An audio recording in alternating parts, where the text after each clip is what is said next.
बीड जिल्ह्यातील मस्साजोगचे सरपंच संतोष देशमुख यांची निर्गुणपणे करण्यात आलेली हत्या व हत्येमध्ये सहभागी असलेल्या आरोपींना अटक करण्यामध्ये होत असलेली दिरंगाई याचा कोपरगाव शहर व तालुक्यातील सकल मराठा समाजाच्या वतीने तहसीलदार महेश सावंत यांना निवेदन देत निषेध करण्यात आला आहे।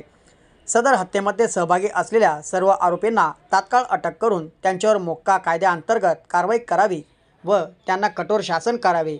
अन्न व नागरी पुरवठा मंत्री धनंजय मुंडे यांचा आरोपींशी असलेले संबंध लक्षात घेता त्यांच्या मंत्रिपदाचा राजीनामा घेण्यात यावा। सदर खटला फास्ट ट्रॅक कोर्टात चालून आरोपींना कठोर शासन व्हावे अशा विविध मागण्या सदर निवेदनातून सरकारकडे करण्यात आल्या आहे।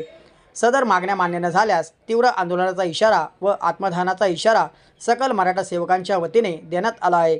यावेळी अनिल गायकवाड, ॲडव्होकेट योगेश खालकर, विनय भगत, अमित आडाव, विकास आडाव, लक्ष्मण साताळे आदीसह मराठा सेवक उपस्थित होते। आज काय मागण्या घेऊन आपण निवेदन दिलं? सर्वप्रथम मी तुम्हाला सांगतो, जय जिजाऊ जय शिवराय। आणि जो संतोष देशमुख यांचा जो खून करण्यात आलेला जे आरोपी त्यांचा या ठिकाणी पहिले मी सगळ्यात जाहीर निषेध करतो। आणि तो जो वाल्मिक कराड आहे, तो वाल्मिक कराड हा का सरकारचा कोणी काय जावई का?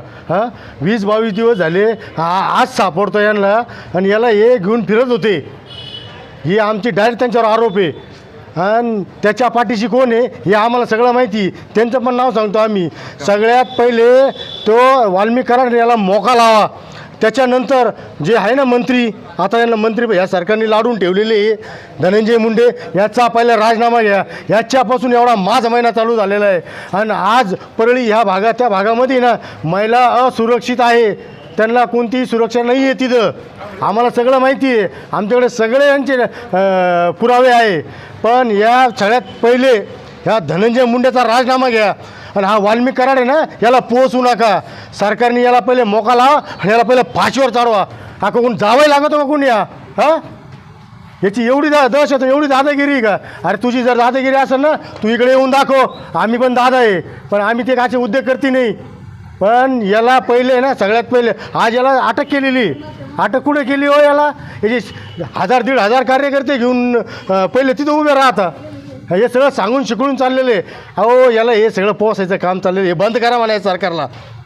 याला पोसू नका, याला पहिले ना याला तुमच्या बिनभाड्याच्या खोलीमध्ये घाला, याला सोडू नका।